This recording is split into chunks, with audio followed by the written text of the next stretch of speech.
यहाँ के जितने भी शिव सैनिक हैं, डॉक्टर नेका अध्यक्ष डॉक्टर फारूक अब्दुल्ला को भी नसीहत देते हैं कि वो हुर्रियत और अलगावादी की बातों में ना आए।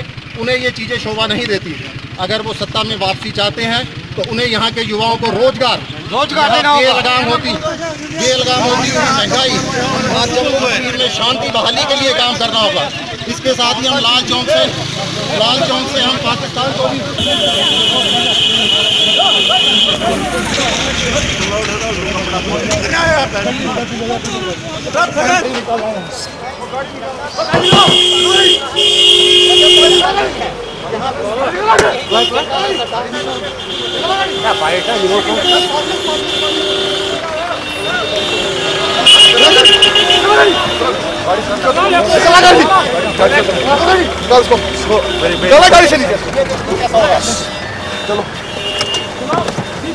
आपको आए थे आप क्यों आए थे आप यहाँ पे?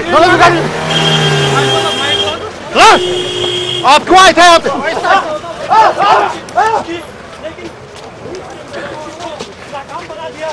आप देख सकते हैं कि किस तरह से